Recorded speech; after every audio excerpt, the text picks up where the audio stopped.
You're likely already familiar with the 2009 EMP Commission report.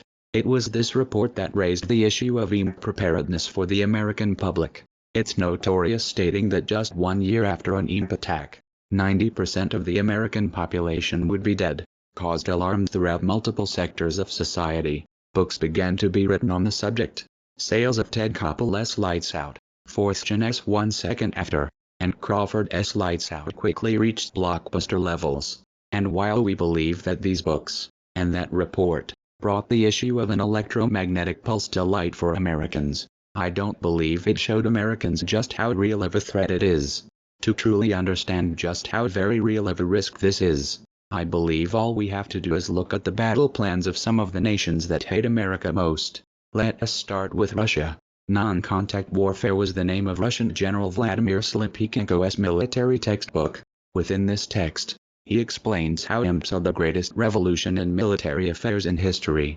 According to Slepichenko, the possession of an EMP renders an enemy's armies, navies, and their forces completely obsolete, and it's hard to argue with him there. If you can't get your missile defense systems online, if your tanks won't run, if your planes have all just fallen out of the sky, you're kind of screwed, aren't you? The flagship journal of the Russian General Staff, Military Thought, further echoes this concept. An article within the journal titled Weak Points of the U.S. Concept of Network-Centric Warfare specifically points out the use of an EMP as a possible means of defeating the U.S.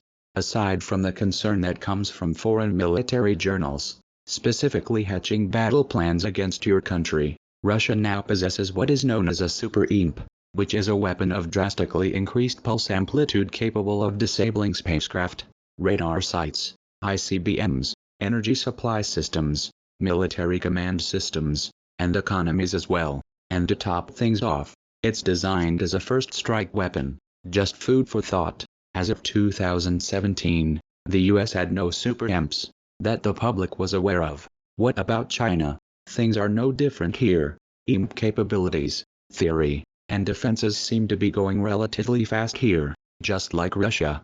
In the play textbook The Third World War Total Information Warfare, author Shen Wang notes the importance of developing China's EMP defenses to neutralize and check the US if needed. Other Chinese military journal articles specifically state that the US is more vulnerable than any other country in the world to EMP attacks. I believe that this singling out of Americans should cause eyebrows to be raised. Iran. In Iran, not only are EMP attacks fully endorsed but battle plans for their use are being drawn up as well. Military textbook Passive Defense published in 2010, echoes Russian General Slepichenko's ideas on EMP. Former director of the CIA, James Wells points out that Tehran's military is planning to be able to make a nuclear EMP attack. Wells goes on to say, Passive Defense and other Iranian military writings are well aware that nuclear EMP attack is the most efficient way of killing people, through secondary effects. Over the long run, the rationale appears to be that people starve to death, not because of EMP, but because they live in materialistic societies dependent upon modern technology. Another Iranian military journal, in an article titled Electronics to Determine Fate of Future Wars, notes that the key to defeating the United States is through an EMP attack. The article goes on to say, if the world's industrial countries fail to devise effective ways to defend themselves against dangerous electronic assaults, then they will disintegrate within a few years. American soldiers would not be able to find food to eat, nor would they be able to fire a single shot. Whether this is a veiled threat or not is up for you to decide. What we will expressly state is that Iran is gearing up for the capability of doing such. We know that they've reportedly attempted to purchase radio frequency weapons from Russia, that the Iranian news agency MEA reported Iran is protecting itself against EMP attack. Ambassador Henry Cooper, former director of the Strategic Defense Initiative, has also warned that some Iranian satellite launches appear to be practice for such an attack against the US. Our next nation on this list seems to have taken things just a bit further, though. North Korea. What did you expect? Of course, they would make this list. On April 9, 2013, North Korea's KMS-3 satellite orbited the U.S. at the perfect trajectory to evade U.S. early warning radars and national missile defenses, and all while at the ideal altitude and location to launch an EMP field over the continental U.S. On April 16, 2013, They did it again, this time orbiting the satellite over the deep-sea New York City corridor. If an EMP had been activated, we would have lost the entire eastern grid, where 75% of U.S. electricity comes from. On that very same day, unknown parties used AK-47s to attack the Metcalf transformer substation that services Silicon Valley as well. Coincidence? In July of 2013, a North Korean freighter was found in the Panama Canal after passing through the Gulf of Mexico with SA-2 missiles mounted on their launchers hidden under bags of sugar. While the missiles weren't armed at the time, they were of the type that could very easily have been used to execute an anonymous EMP attack via offshore freighter. At a House hearing October 12, 2017, experts warned members of Congress that a North Korean EMP attack could kill 90% of Americans within 1 year, calling it an existential threat. What about in the States? While electric power lobbyists are fighting against EMP protection of the U.S. grid in Washington, it seems like the rest of the world is doing the opposite. This doesn't seem to make much sense from a self-preservation standpoint, does it? However, it's not all bad news. Whether you like him or not, Donald Trump seems to have been the first president in years to have done anything to better prepare the USA against an EMP attack.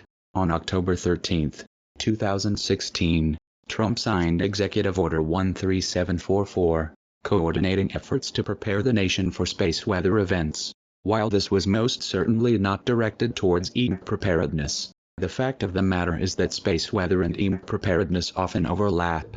A few short years later, on March 26, 2019, Trump signed Executive Order 13865, coordinating national resilience to electromagnetic pulses. It was here that EMP preparedness seemed to become a priority of the U.S. military.